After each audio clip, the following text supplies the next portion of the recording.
Movie की starting होती है एक लड़के को दिखाते हुए जिसका नाम यू होता है। वो ट्रेन में ट्रेवल कर रहा होता है, लेकिन तभी वहाँ की लाइट्स ऑफ हो जाती हैं और वहाँ पर एक खौफनाक शैडो आता है जो कि उस पर हमला कर लेता है और उसे पकड़कर उस ट्रेन के फ्लोर के साथ मारता है। लेकिन अगले ही सीन में हम देखते हैं कि यू की आंख खुल जाती है, यानी ये यू का एक ख्वाब था, लेकिन एक बहुत ही बुरा ख्वाब जिसमें उस शैडो ने तो इसे मार ही दिया था। यहाँ पर हमें यू के बारे में डिटेल से पता चलता है कि ये इनफैक्ट एक राइटर होता है। इसके पास स्किल्स तो थी लेकिन आइडियाज नहीं थे और ज्यादा लोग इसको अप्रोच भी नहीं किया करते थे, तो इसको इतनी ज्यादा अर्निंग भी नहीं होती थी, जिसकी वजह से इसके पास पैसे भी बाकी नहीं बचे थे। इसने लोगों से और बाकी जगह से काफी ज्यादा लोन भी ले रखा था, तो ये इस वजह से काफी ज्यादा परेशान रहता है। यहाँ एक कैफे में एक लड़की काम किया करती थी जिसका नाम हुआ था और उसे यू पसंद किया करता था। फिर हम यू को अपने दोस्त के साथ देखते हैं जो कि उससे बातें कर रहा होता है कि यार मुझे नींद नहीं आती, मुझे इंसोम्निया है और ये एक ऐसी बीमारी है जिसमें मैं जितना भी सोना चाहूँ मुझे नींद ही नहीं आती। और क्या तुम जानते हो, जैसी मैं कोशिश करता हूँ कि मैं सो जाऊँ तो मेरी आंख लगते ही एक शैडो मुझे आके मार देता है। यह बहुत डराता है जिससे मेरी फौरन आंख खुल जाती है। इस वजह से मैं बहुत अपसेट हूँ। वो ये भी बताता है कि उसने न जाने कितने डॉक्टर से कंसल्टेशन की, लेकिन इस चीज का हल कोई भी नहीं बता पाया। तो उसका दोस्त तक उसे कहता है छोड़ो इन बातों को, तुम मुझे एक्सक्यूजेस मत दो, जो मैंने तुम्हें काम दिया हुआ है उसे कंप्लीट करो, तुम्हारे पास सिर्फ एक हफ्ता है। लेकिन यू से ऐसा हो ही नहीं पा रहा होता।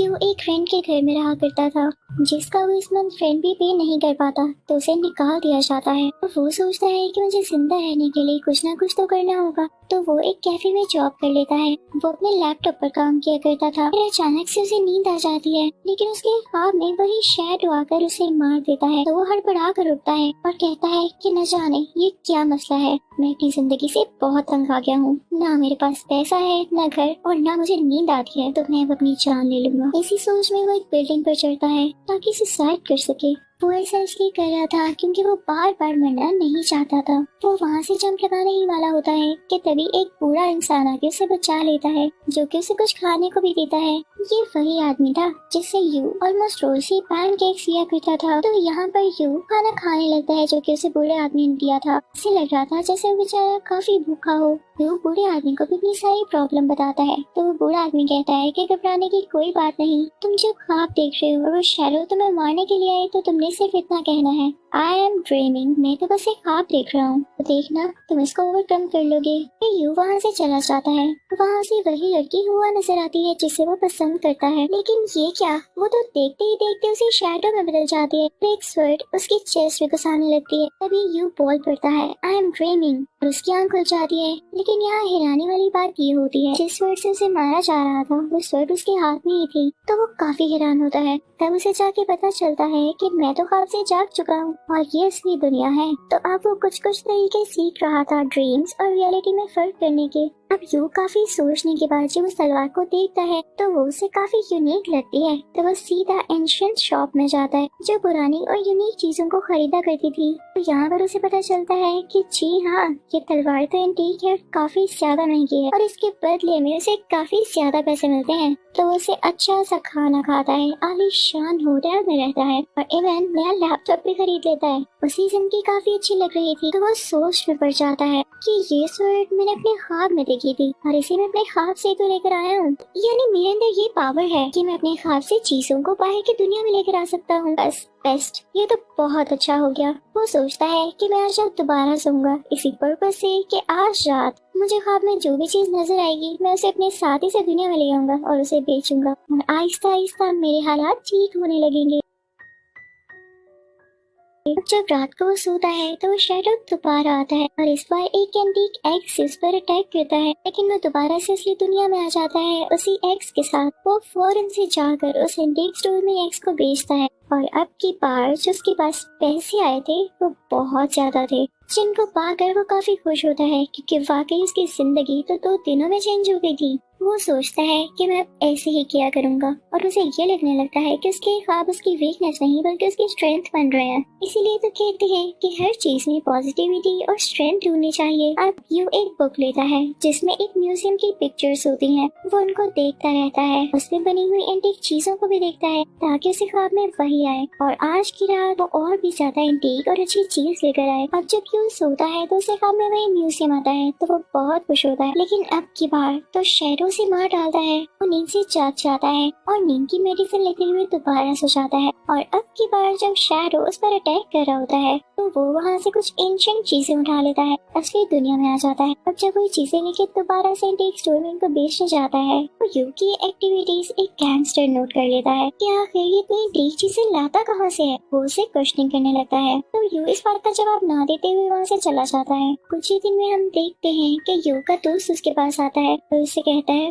वाह भाई बड़े अमीर हो गए हो, मुझे भी अपने साथ रख लो ना। लेकिन यू कोई खास रिस्पॉन्स नहीं देता। अब हमें पता चलता है कि वो अपने कैफे बेच रही होती है क्योंकि उसे पैसों की जरूरत होती है, लेकिन इससे पहले ही यू से मिल लेता है और उससे उसका कैफे खुद ही खरीद लेता है। यहाँ पर उन दोनों में बातचीत शुरू हो जाती है और वो लोग मिलने भी लगते हैं क्योंकि अब यू की पर्सनैलिटी में भी काफी चेंज आ चुका था। वो अच्छी ड्रेसिंग करने लगा था, अपना ख्याल रखने लगा था, तो काफी सूटेड बूटेड रहता था। तो ये टाइम यू को भी काफी अच्छा लग रहा होता है। यू को वही पूरा इंसान दिखाई देता है जिससे वो पैनकेक्स लिया करता था, तो वो चुपके से उसकी शॉप पर भी एक बैग रख देता है जिसके अंदर ढेर सारे पैसे होते हैं। इसे पाकर पूरा आदमी बहुत खुश होता है। अब यू को रोज ख्वाब आते रहते और वो अपने ख्वाब से महंगी महंगी चीजें लाता रहता। तो ये चीज उसे काफी फायदा दे रही थी क्योंकि वो मिलेनियर बन गया था और तो और वो अपने ख्वाब में शैडो से फाइट भी कर सकता था। तो इस चीज को देखते हुए यू का दोस्त उससे कहता है कि चैंपियन अब तो तुम्हारे पास काफी ज्यादा पैसे हैं, तो क्यों ना तुम एक बड़ा सा टॉवर बनाओ जो कि बुर्ज खलीफा से भी ज्यादा बड़ा हो और वहाँ पर तुम गरीब लोगों को रख सकते हो क्योंकि मुझे पता है मेरे दोस्त का दिल कितना अच्छा है।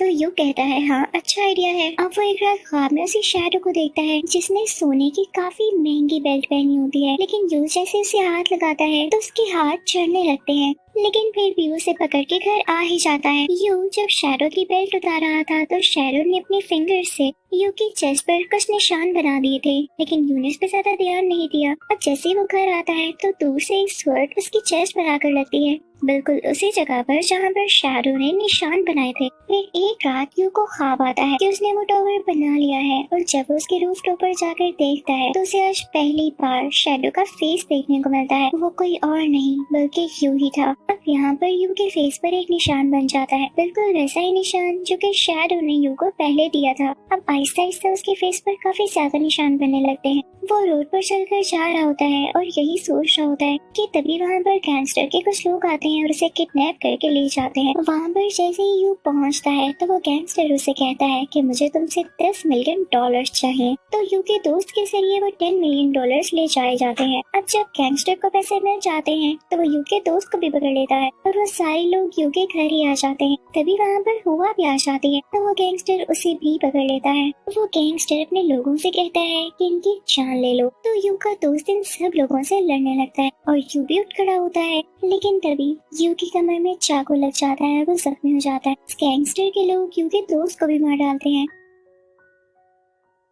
अब यू हुआ को लेके वहाँ से बाहर आ जाता है, लेकिन गैंगस्टर के लोग उसे फिर से पकड़ लेते हैं और उसकी टांग में चाकू मारते हैं। उसकी चेस्ट पर मुसलसल किक्स मार रहे थे, इससे वो बहुत कमजोर फील करता है। इस अटैक में हुआ भी जख्मी हुई थी। अब यहाँ पर जब यू बेहोश हो जाता है तो वो ख्वाबों की दुनिया में आ जाता है जहाँ पर उसे शैडो को देखता है। यहाँ पे उसे कुछ पुराने विजन्स आने लगते हैं। तभी एक ग्लास वॉल आती है उसके सामने। वो उसके दूसरी तरफ देखता है तो वहाँ हुआ होती है। वो शीशे की दीवार को तोड़ने की बहुत कोशिश करता है लेकिन उसे नहीं टूटती। तभी वो देखता है कि वो उसी क्रिएचर में बदल गया है, वही शैडो जो उसके अपने ख्वाबों में आया करता था। यानी इसका मतलब कि यू ही शैडो था। वो काफी स्ट्रॉन्ग हो चुका था। वो उस दीवार को तोड़ते हुए अंदर जाता है और एक गन से बाकी सारे लोगों को मार देता है, लेकिन वो गैंगस्टर्स मरने से पहले हुआ को भी शूट कर चुके थे। गोली उसके पास होने लगती है। वो पहले से भी जख्मी थी तो यहाँ वो दम तोड़ देती है। ये शैडो आगे बढ़ता है तो हम देखते हैं कि असली यू जमीन पर पड़ा हुआ है जिसे वो शैडो कहीं पर शूट कर देता है। अब यू के खत्म होते ही यहाँ पर पड़ी हुई सारी एंटीक चीजें भी गायब होने लगती हैं। ऐसे जैसे ये सीन यहीं पर खत्म हो जाता है। अब हम उस सीन को देखते हैं जब यू को स्टोर में होश आया था और उसके हाथ में वही स्वर्ड थी। समझ आ जाता है कि मैं एक बहुत लंबा ख्वाब देख रहा था। हो सकता है कि मेरी डिजीज की वजह से ही हो रहा हो, लेकिन मेरे पास ये तलवार कहाँ से आई? वो इन्हीं सोचों में होता है कि वही लड़की जो कि कैफे में काम किया करती थी यानी हुआ, उसे अपने साथ ले जाती है। वो उसे गर्म खाना देती है, उसे कहती है कि तुम चाहो तो मेरे कैफे में जॉब कर सकते हो। ये खुशी खुशी इस जॉब को एक्सेप्ट कर लेता है और जल्द ही वो फाइनेंशियली स्टेबल होने लगता है। वो स्क्रिप्ट राइटिंग दोबारा से शुरू कर देता है और जल्दी उसके लिखी गई स्क्रिप्ट काफी अच्छे पैसों में बिक जाती है, जिसे पाकर वो बहुत खुश होता है। और एक दिन वो उसे बूढ़े आदमी से मिलता है जो कि उसे वही बैग देता है जो उसे यू ने भर कर दिया था। तो बूढ़ा आदमी से कहता है कि ये तुम्हारे ही पैसे हैं, मैं सब जानता हूँ जिससे तुम होकर आए हो, क्योंकि मैंने भी ये चीजें हासिल करने के लिए अपनी जान तक को खतरे में डाला था। तो इस सब पर यू को यकीन ही नहीं आता और एक बार फिर से वो स्टेट आ जाती है कि जब यू एनालाइज ही नहीं कर पाता कि ये रियलिटी है या ड्रीम। अब मूवी के लास्ट सीन में हम देखते हैं कि जब यू स्टोर में बैठा होता है तो वही कैफे वाली लड़की यानी वो उसके पास आती है, लेकिन उन लोगों पर वो शैडो भी नजर रख रहा होता है, यानी वो शैडो असली दुनिया में भी था और कोई पता नहीं कि वो अब इनके साथ क्या करता। इसी के साथ ये मूवी यहीं पर खत्म होती है। Thank you for watching.